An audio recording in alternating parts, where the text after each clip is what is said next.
In this video, you're going to learn from Evolving Alpha. They are the masters of organic Facebook marketing. These guys do zero paid ads, have a six-figure income, and create incredible engagement with their fan base. They use Facebook Live, they use Facebook groups, and they are absolutely crushing it.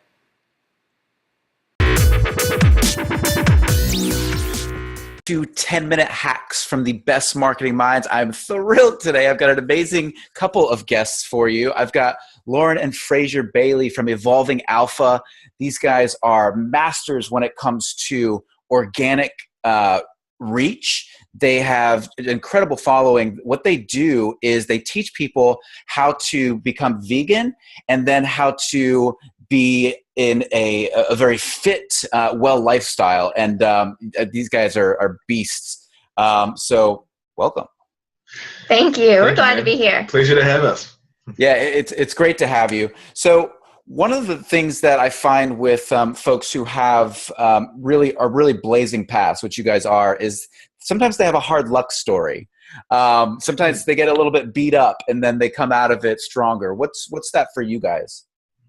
Well, I had a physical gym, like a training studio here, was not working the way that we hoped, so we shut that down. And then Fraser and I were just trying to find our way. Basically, after that, we were, running outdoor boot camps, and then that started to have an online component to it, just so that we could add more value outside of the 1 hour, a couple times a week that you see your clients. And so, we went through a couple of years of not knowing how we were going to pay our mortgage and our electric bills. And there was a huge debt, from that other brick and mortar business. So eventually we kept at it, and we've crawled our way out of that hole, and we found success.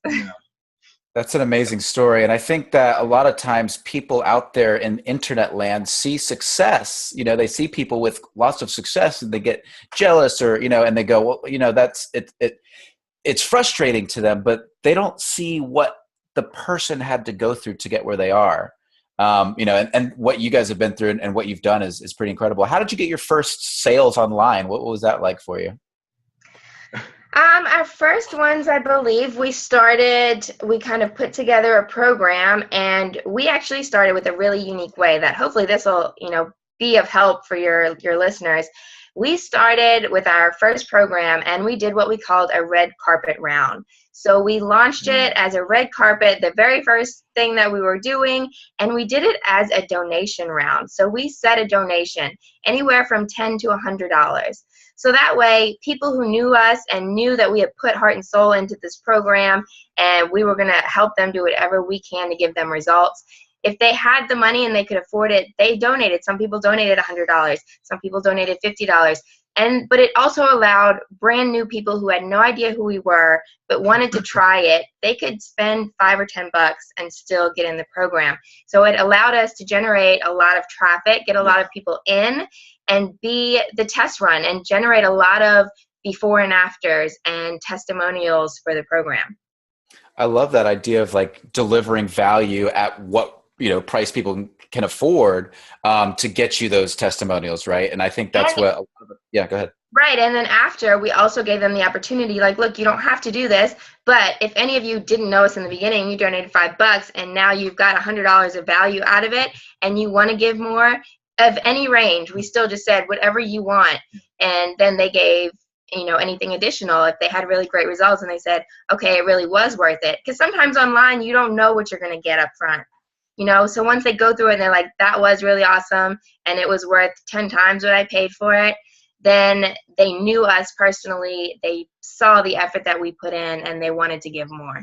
Like, we had done introduction programs before, and we actually found that we got more volume and we were actually able to generate more income running a donation round than setting a price point. It was this bizarre psychology. I don't really know how to explain it. I think you do have to build a trust with people before you can do that, but allowing people to dictate the terms of this is how much value I want to set on it, and then giving them the ability to kind of follow up if it's high value and they got some good results, they can add more. They tend to kind of like give more than if you just set a price point. And this is obviously with lower level entry stuff. Like, you're not going to do So, but it works really you're not well. going with the $5,000 product. No. Yeah. Yeah. That's really interesting. Do you find, just out of curiosity, do people who donate more, do they take it more seriously? Usually, but I also think, and as you get later, so I'm not sure how much it applies in the donation round, but definitely later on when you're able to charge specific prices for your products and services, people who invest more take it more seriously and they have more skin in the game. Yeah. But as far as the donation round goes, I think it varies because of that level of who knows you and who doesn't know you. So people who are brand new to you, they might just donate a little bit because they don't know if it's going to be a good quality program or not until they get into it. So they may not have only donated $5 or $10 because they weren't committed. They may, or maybe they just financially, that's all that they could give. But it was, for them, their health was something really important to them and they needed to make a change. So it kind of varies for that donation round, but definitely once you move into pricing your products later, the more skin in the game they have, the more seriously they take it. Yeah. What is your favorite platform today, right, for driving traffic and leads? How are you guys building your audience today? I definitely think for us personally, it's been our Facebook group. I haven't, to be honest with you, I haven't seen another group like ours that is interactive and is as growing as rapidly as our one. And what I've found is that Facebook tends to, as you know, suppress reach from pages and even your own profile page. With the group, I've noticed you tend to get more reach, especially if you're a moderator. If you're a moderator, you tend to get more reach. So I'll share things to our fan page and stuff, but I'll also share them into this controlled environment, this group. And in the group description and in the group pin post, we have an introduction to the group explaining the rules and the ethics and what it's all about. But then we have various plugs. So we have, look, here's some free content. You can ask questions in here. You can learn. It's all free. If you need more help, here's our email address. Here's our website. So it's this continual, it's basically an entry point to the funnel. And have people come in. And because we help a lot of the moderators in the group with their own nutrition and training. And in return, they help us moderate the group. And so we have moderators all around the world at different time zones covering, when we're sleeping, covering when it's early morning, late evening. And what they do is they'll take blogs that I've written and they'll plug the blogs or they'll plug the ebook into people's questions. So it eliminates them having to try and explain more technical things to these people that maybe they don't feel comfortable with. And it's just this huge entry point for the funnel, and it grows. We're getting 50 plus people coming into the group a day. And that's not even like us actively promoting it. That's us adding so much value all the time and keeping the group so safe and sort of promotional free for the most part, that people are like directing all their friends to come to the group, because they're like, this group is just like, when I go through it, it's just like pure content. It's value adding. It's no spam. There's no negative vibes in there. And so they're just adding they're sending their friends and their family, and everyone's just coming in. I feel like that has been probably the biggest catalyst in our ability to generate like a 6-figure income with no paid traffic at all. Just pure organic, like zero paid ads. That is freaking amazing. That is freaking amazing. Cover your ears, listeners. No, I'm just kidding. No, I am completely kidding, because one of the things that I tell Facebook marketers and people who are trying to, entrepreneurs who are trying to get into Facebook, is that they shouldn't be doing ads at first. They should be honing their strategy organically. Facebook ads should be something you build on top of a solid business strategy, not something that you just go out and do try to either resurrect or create your business. You will lose every time. That's gambling. Yeah, that's exactly right. Yeah. So for you guys, and you've just like laid so many first of all, the idea that you have different people in different time zones moderating your group is fucking brilliant. Game changer. It's game changer. Like I was going to ask. You never have to wake up to a train wreck. And also, dude, like if you add value to the moderators by helping them with their problems, they want to help you. So like they'll share and promote your content and your products because you're helping them. So now you have a sales force of people who believe in your message, sharing your content and your products while you're not even online. A sales force who then they're brand advocates. Yeah, That's exactly. phenomenal. But the key, and it always comes back to this, is you have to add so much value at the front end that people feel like it's an honor for them to do that.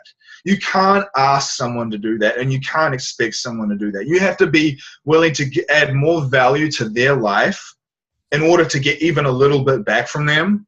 And I feel like the amount of time that we've spent in the group to architect the way the group is many, many hours. Like it's countless. It's 365, it's 24/7, but that's the work it takes, dude. Like, as you know, like this stuff, you can't just roll in and throw some money at some paid ads and expect to grow. You have to put in the work to build the foundation. And that's the hard part, is the work. Right. And I love what you're saying there. It's like, our society is very, very transactional, right? It's like, I give you this, you give me this. I give you this, you give me this. And this philosophy that you're living, right, that you're experiencing extraordinary success with, is a relationship-based economy. It is about cultivating valuable relationships by giving. And it's through that giving that people feel, as you said, honored to give back. Yeah. That's how it begins. And you just keep nurturing that. You keep nurturing that. And you always find ways to, like, we'll go into the group and people will ask questions. And my frame of thought when I go into an interaction with anyone that I don't even know is, how can I add the most value and give the best reply to this person out of everyone who's about to comment? And I come from that perspective. And when you do that, man, people want to invest in what you do. And that's, I really think, how we've been able to grow our brand organically, because we, like you do, like we love what we do, and we do it from a place of sort of passion beyond just business. And I think when you come from that place, you add that value, and you don't realize very often that like some common sense stuff to you is like groundbreaking, mind-blowing stuff to someone else. And so like you just share some common sense stuff that it's life-changing to that person. Right. And so if you just do that every single day with that intention, you will grow your organic following. That's amazing. I really like that you said coming from the place of purpose, right, and passion. And then there's talents too, right? And so I hear people all the time, like, you're like, hey, that was really amazing. And they're like, oh, it's nothing. And it's like, no, it's not nothing. That's your superpower. Like, people have to get the blinders off if they want to really develop these connections and relationships. Like, you have to get out there and be doing the things that come naturally to you. And because it's, like you said, it's common sense to you, but to somebody else, it's a world changer. Yeah. And one of the things I notice, and this might help your listeners, and the one biggest thing that I probably see a lot of people doing when they're trying to grow like a Facebook group or a following, and they're not getting a lot of engagement and interaction, is because they're posting too much about themselves. They're like, I know everything, listen to me, I can tell you everything. And it's always them posting about how much they know. It's not them going to other people's posts and like truly adding value. They might go, oh, jump on a call with me. Instead of just giving people like some tangible advice and steps and walking away, knowing that if they implement those things, they'll come to you. They either try to get them like hooked in somehow, or they just post about themselves too much. Right. Or they come from a place where people almost feel like they're embarrassed to not be perfect. They don't want to put out their challenges because they're scared that the person is acting too perfect. And so like when we just come in the group and we just like authentic, and I'm sharing like days where like I had a really bad workout at the gym and I was unmotivated and stuff. Like people resonate with that because they see the cracks in your character, and that's really a strength. And it's like, I'm at your level, guys. I'm at the same level as you. Like, I'm not here to tell you and preach to you and show you how great I am. I'm here at your level. And I feel like a lot of people kind of come from this, like, I need to be a leader and I need to always be strong and I always need to be perfect and I always need to keep sharing everything about me. And when you come from that place, it really kills the engagement. I've noticed that in a lot of other groups. You agree with that? Yeah. Definitely. Mm. So, all right. So you've probably already answered this question, but I'm going to ask you anyway, and I'm going to ask you to just go a little bit deeper. What is the number one marketing hack that you guys use that defeats all others? What's the thing that separates you guys? Marketing hack. I mean, I don't know. What would you say? Aside from like really our Facebook group, a private group where you have to, like, it's a closed group, so we still have to approve the members, and we literally click on every individual person's profile and we scroll through their profile to see what kind of person they are, see what other things they've liked, what other pages they like and follow. So we know that they're real people. They're not spammers or bots or whatever. And they're not creepy people, looking to do weird stuff in the group. We seriously look at every single profile before we hit that approve button. And then when people post in the group, when people post in the group, if there's anything that's not in alignment with the group, they get removed immediately. Yeah, right. So you're constantly curating the group to ensure that it is, the most value and the right people, so that everybody's getting the most value.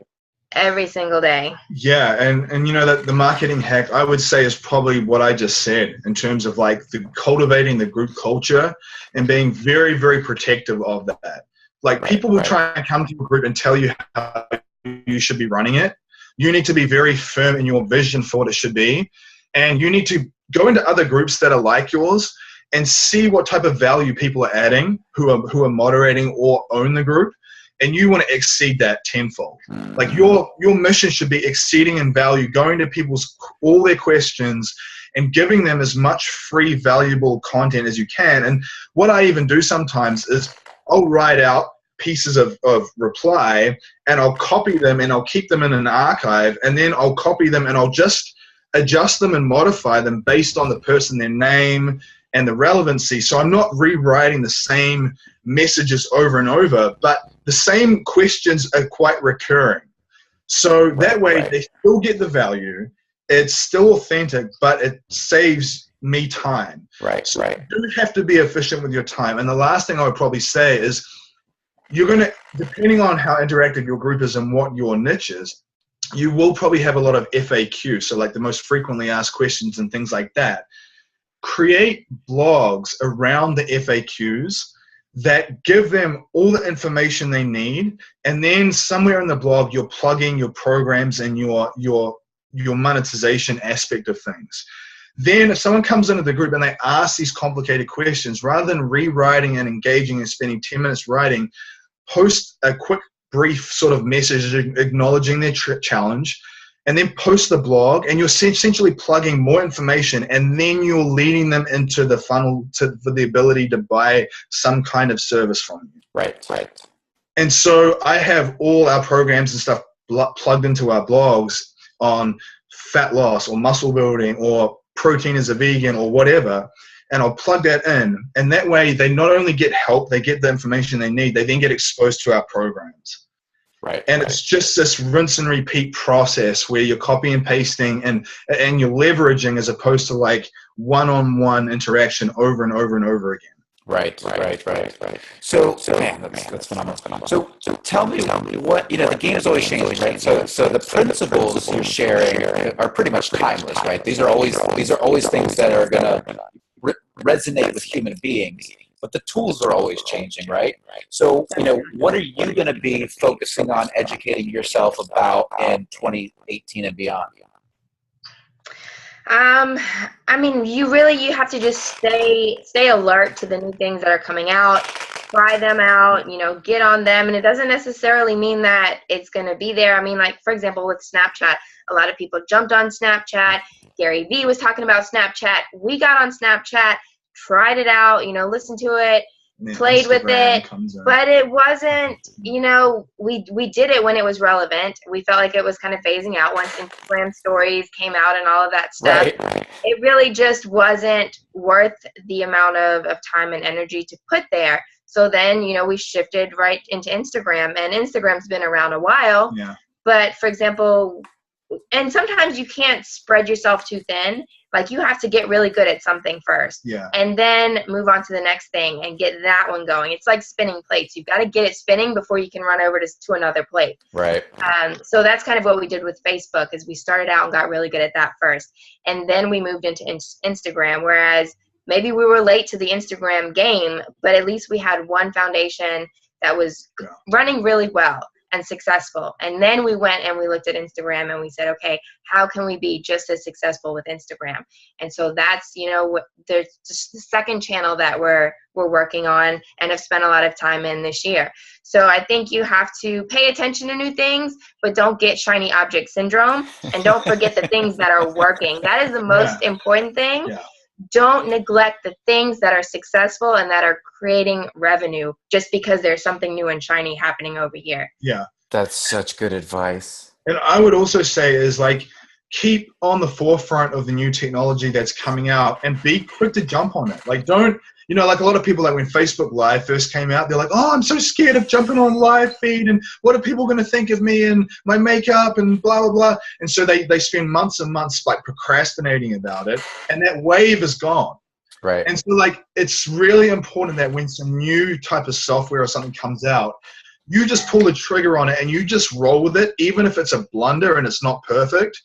Be one of the first people on that thing, because other people will then be like, what the heck are they doing? Like, this is like, I haven't seen this before. And I found that we've kind of embraced that a lot, where we just basically jump on all these new things that are coming out really quickly, especially like with Facebook Live and, you know, Instagram stories and things. So be bold in that sense. Like, don't let your own hangups hold you back from feeling like, well, I've been doing Facebook this way for so long, I don't want to change now.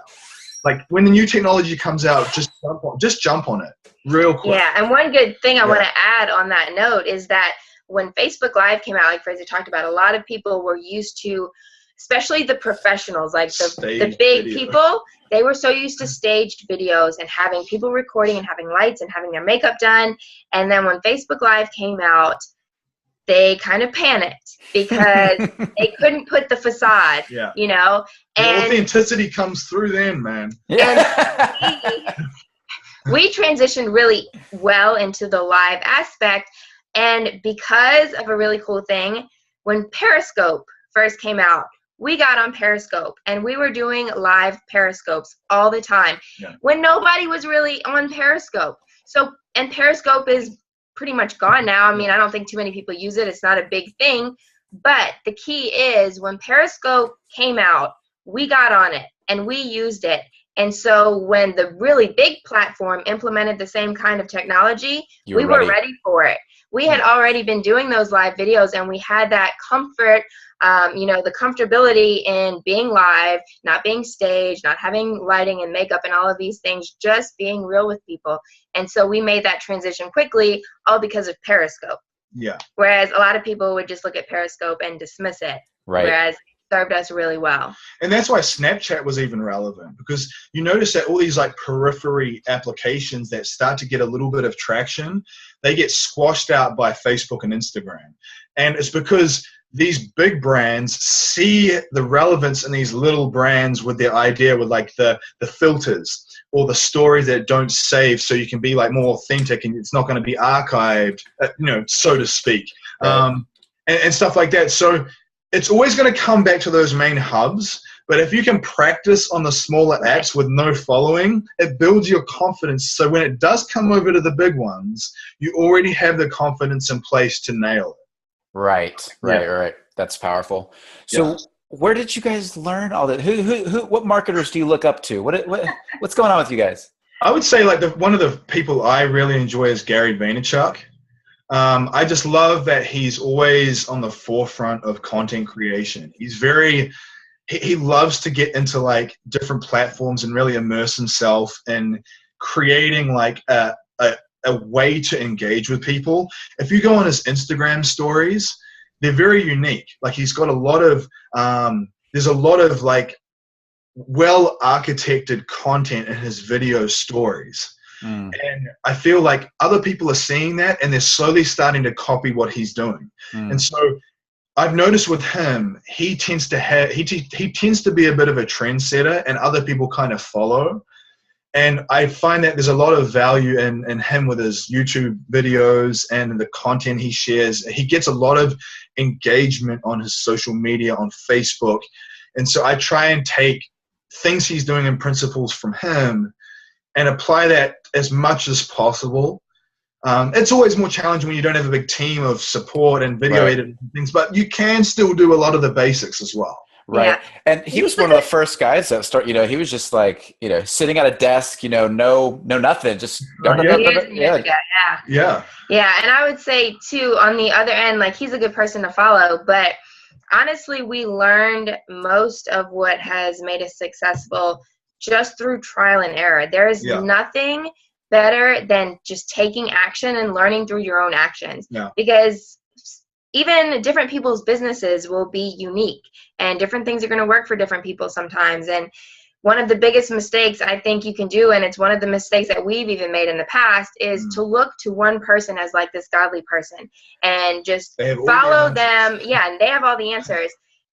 It doesn't necessarily work that way. You have to be true first and foremost to your passion for your business and what you want it to become and the values that you want to instill in your business. And then you have to just learn through the trenches and watch what lots of different people are doing and try everything. You have to take the most action. And then when you try everything from everybody, you find out what works for you and what doesn't. Discard what doesn't work and keep what does work. Right. And one of the important things to remember is that, like Lauren was saying, you can't just model off one person.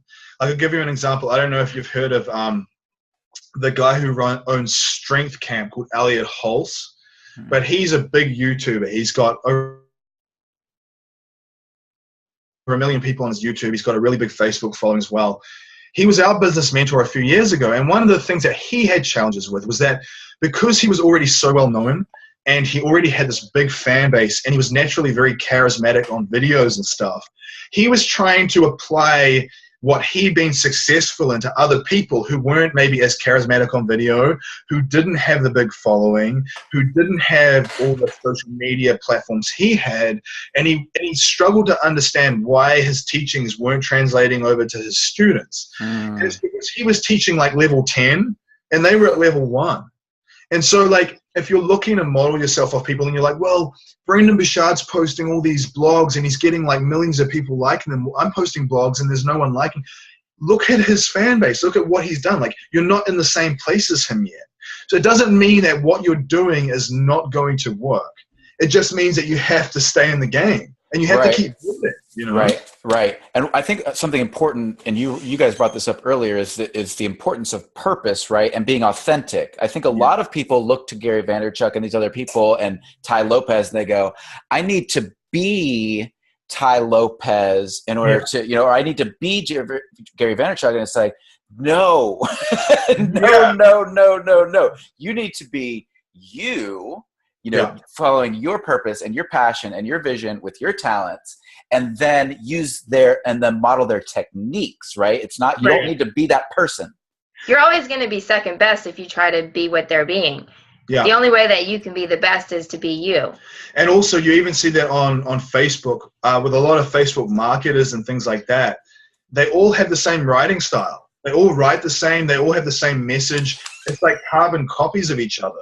And I can tell that they're all getting coached by the same people. And it's like, yeah, you guys are all, you all have a great message, but it doesn't seem very authentic. Right. Because it seems like it's regurgitated and you're in a group together and you're all kind of formulating what should we post on our status today. And so like, and they sign off, they all sign off the same. They all have like the different spacings between their paragraphs. Like it's all structured the same. And like, maybe I'm more kind of like observant to that, but it does affect your view on people. So like you coming back to what you were saying, Like, you take those people, you don't be them, you just model off what they're doing.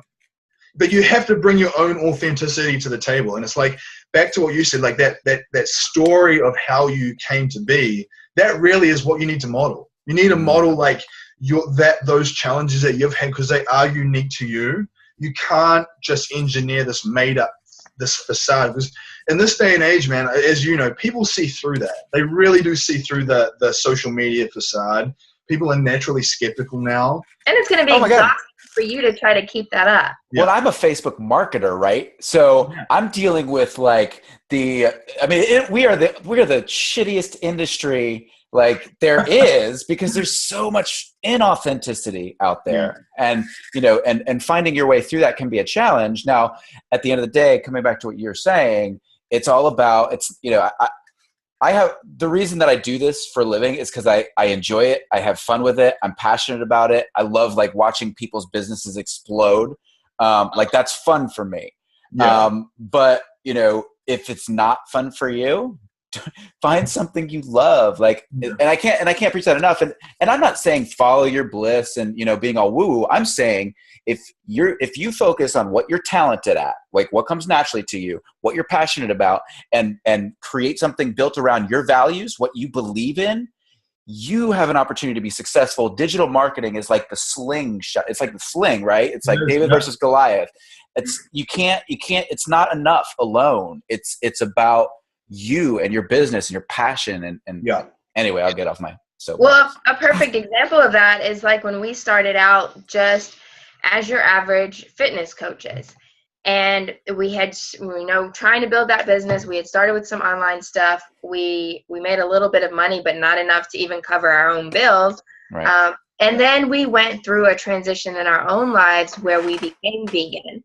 And when we were first going through like that first month of transitioning, we had many talks, with each other of what the hell are we going to do? Like, this is our livelihood and our business. Now we're just, how are we going to do this? Yeah. And we both agreed and said, you know what?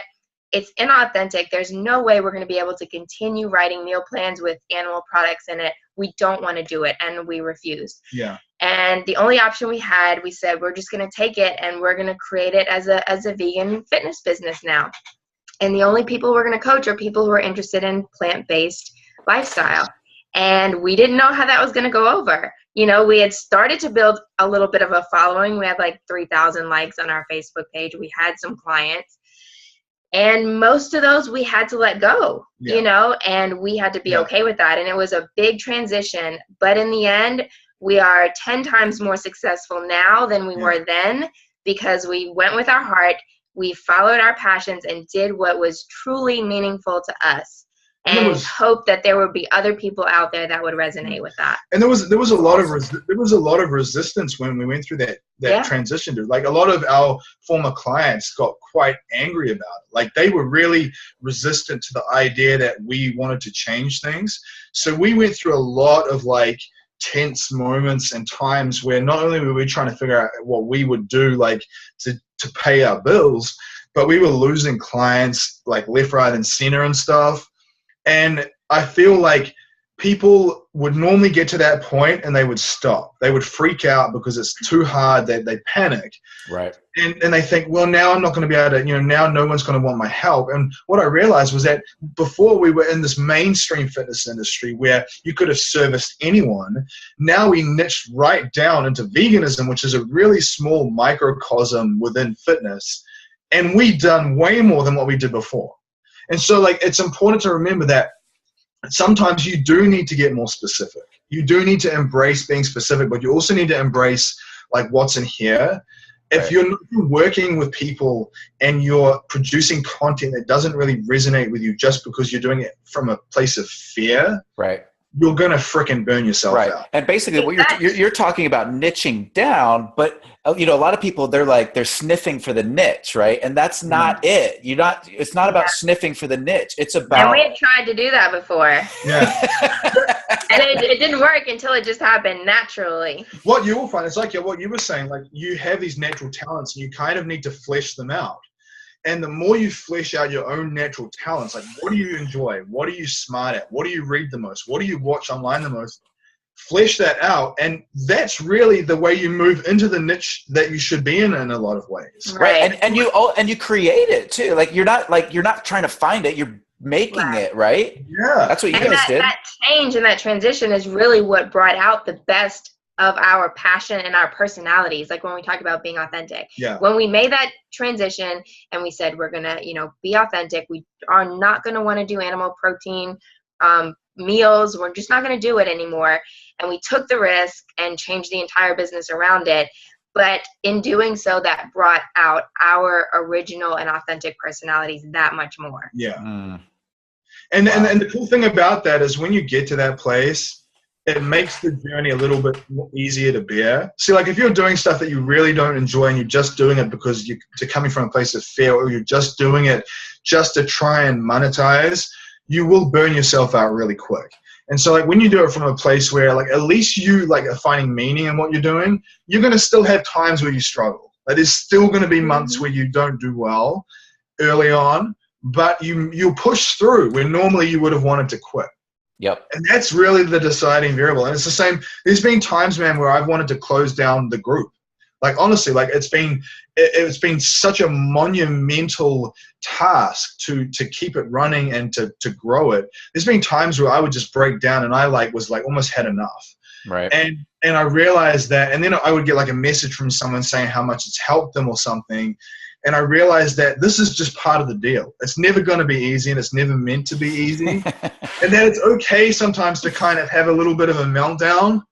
But as long as you get back up and you say, how can I be solution orientated about this? So like solution oriented, like when I had that moment, Lauren then went on Upworks and hired someone to do all our approval, like our requests for the group. Right. So now we have someone doing all our requests for the group. And all it took was a breakdown. Yeah, and I got in some more. Yeah, and I got in some more. We can't close the group. And so we did a screen capture video for her showing how we do the approval process. She knows how to do it perfectly. We got in some more moderators from around the world. And so really, like, rather than just like seeing it as a problem, it helps you to create solutions. Mm. Yeah. And your bottom line there was when you fall down, if you don't have the passion, it's hard to get back up. Yeah. And to add to that, for a lot of people when they're just beginning, or even if they've been at it for a little while, a few years even, a lot of people are stuck in that spot where they're like, well, I don't really know. I'm like, I don't have that fire that they have. What am I supposed to do? How do I find that?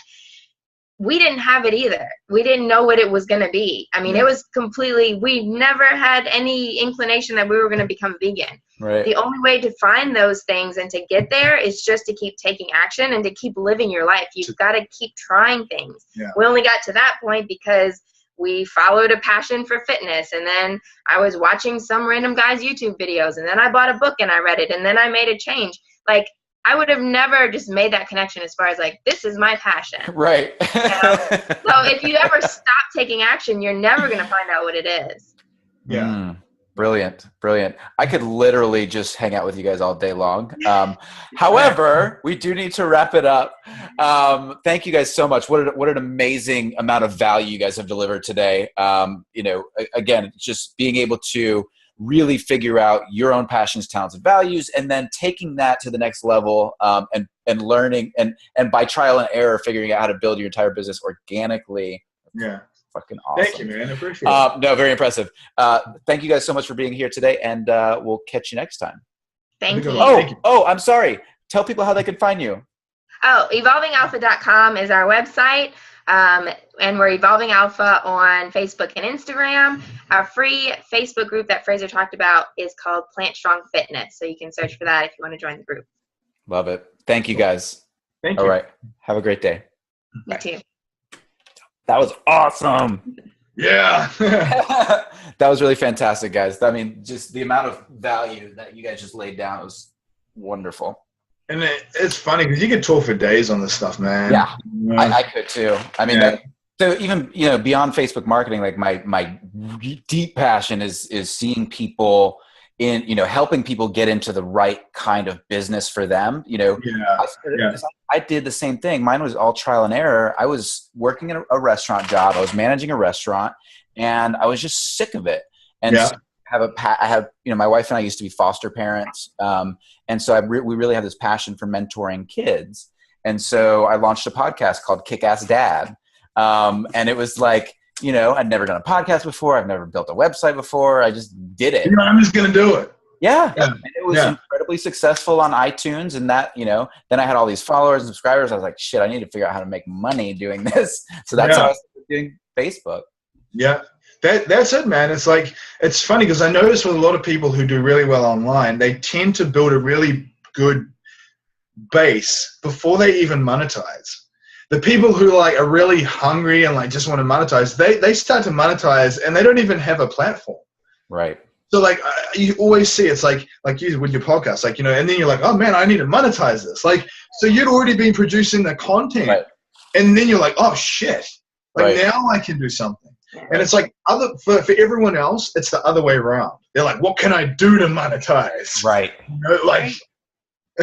It doesn't work like that anymore. It's not in the digital space, right? And people can find, there are always going to be scammers, right? There's always going to be people they'll find a way to make a buck. Yeah.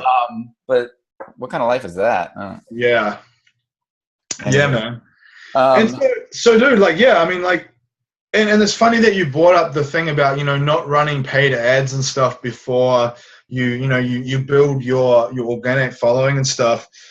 One of the things that we've just started doing right now, we just got a guy to help us with our product development. And that's where I guess you come in the sense that we're just refining our programs. Right. Because we felt like they weren't as polished as we wanted them to be. Right. So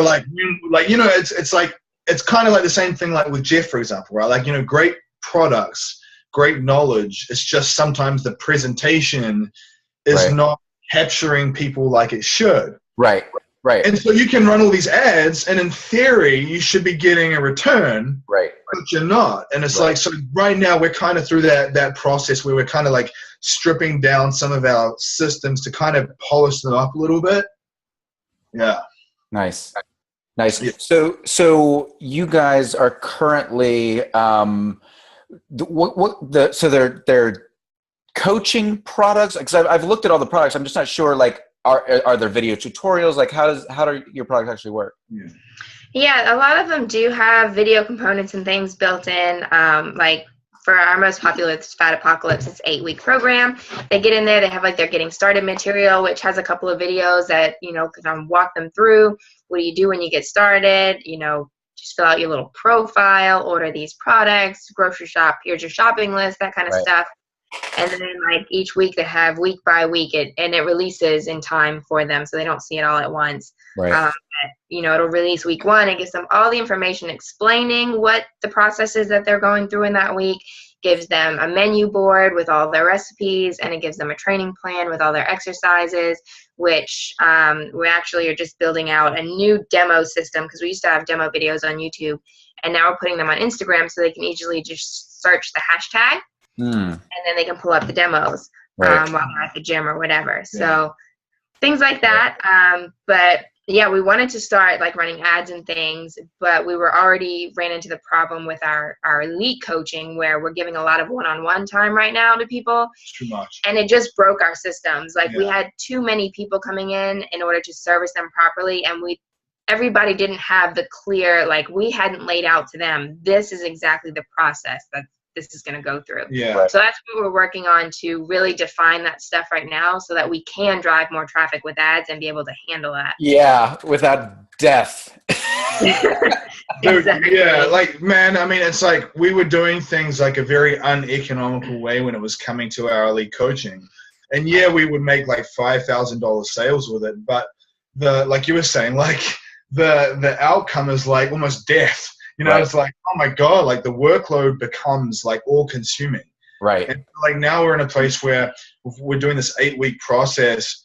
And so we'll probably kind of tie you in and kind of explain how things are going, because once we refine our things, that's when we want to start pushing. Right. But right now, if we pushed, we'd have so many freaking questions and so many uncertainties with people, it would be heavy lifting. We'd have to be responding to emails all the time. Right.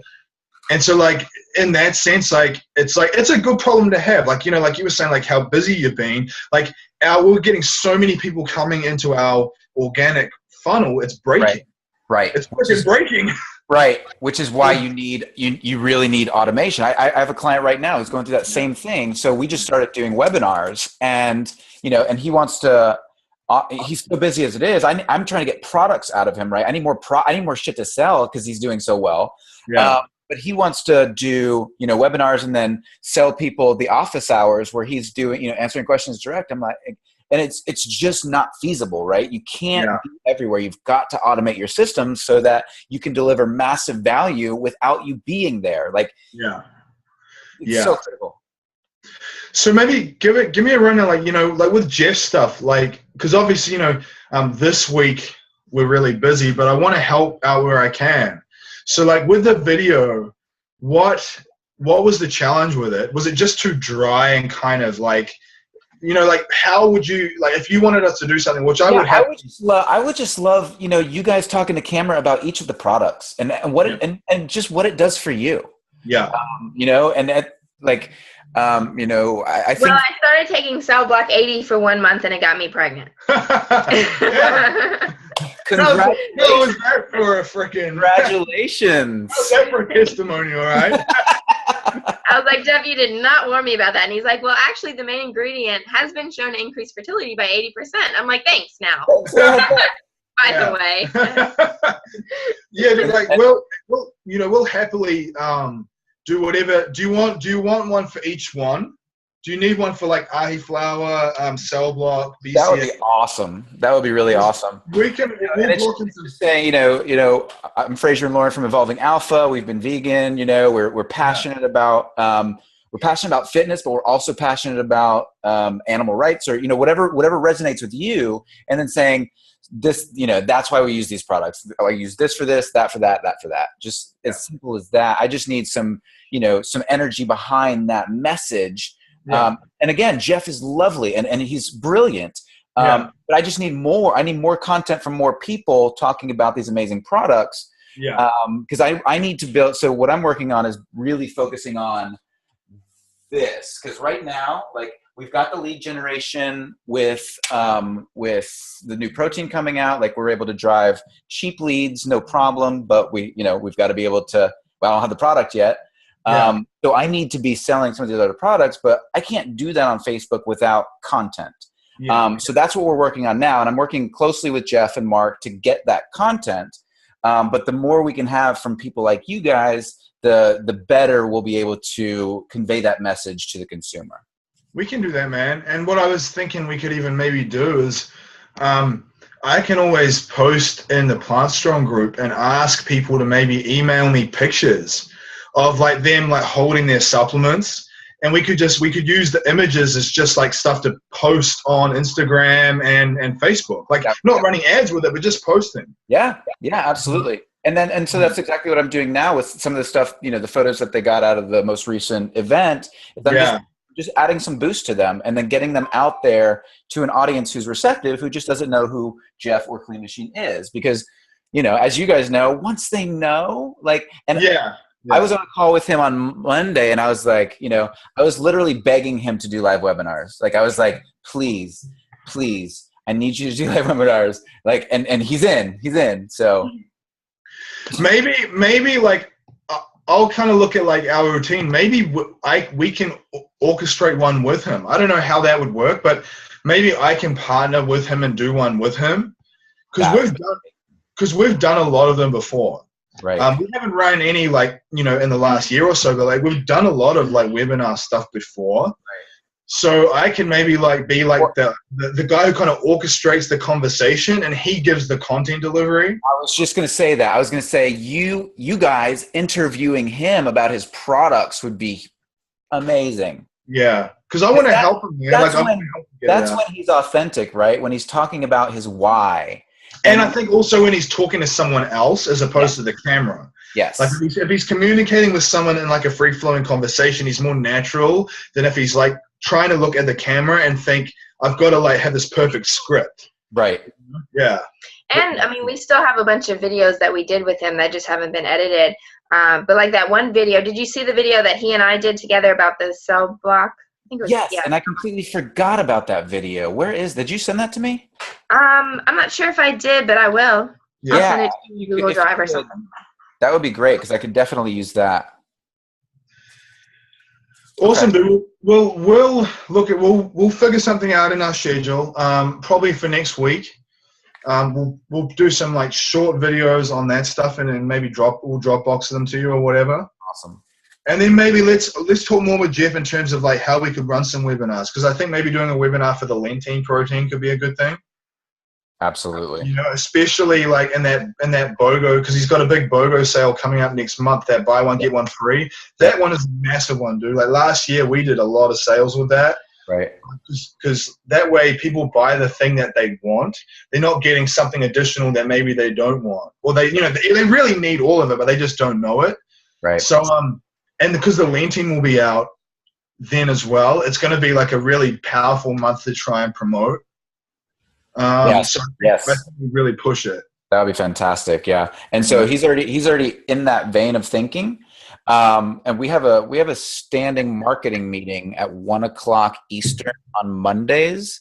I don't know if you guys, at some point, I guess, yeah. If you could jump into that next week, that would be hugely helpful. We can jump into that next week. So that's 1:00 Eastern on Monday? 12 p.m. Next Monday, yeah. Yeah. Yeah. We'll lock that down. We'll jump in on that, man, because I feel like if we can maybe coordinate a webinar and just kind of interview him. And he would feel so much coming into July, with the BOGO stuff and the launch. Right. But yeah, other than that, man, I guess for us, we're just fixing out some of our products.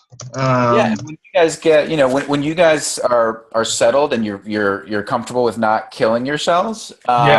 So I have a ton of ideas for you guys. I really liked the brain map that you sent out to us. It was really good, dude. And because before we even run webinars, we need to make sure that what we're selling is locked down. Right. So we want to lock that down and just kind of clean it up a little bit first, which will probably take maybe 2 or 3 weeks. Right. And then we'll start. Then we want to start doing the webinar process and stuff. Right. Yeah. Yeah, and we can talk about like what if you guys want to if you want me to teach you how to do these things, or we can come up with a solution that that works financially for you guys, but that leverages all the shit I know. Cool, man. Awesome, dude. Well, it's been a pleasure, brother. Oh, yeah. I mean, that was an amazing podcast, by the way. Thank you guys so much. It was fun. You have great energy when you interview as well. Thank you. Thank you. I have a really good time with it. All right, man. All right. Have a good one, buddy.